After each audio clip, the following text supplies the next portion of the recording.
Hola, ¿cómo estás? Si te gusta, suscríbete a mi canal y déjame los comentarios. Te voy a dar los siguientes odonto tips para que tengas una sonrisa saludable. Hola amigos, ¿cómo están? Vamos con nuestro odonto tip número 4.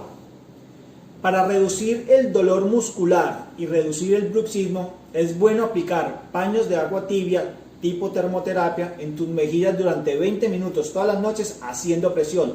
Eso evitará que bruxes durante las noches. ¡Feliz día!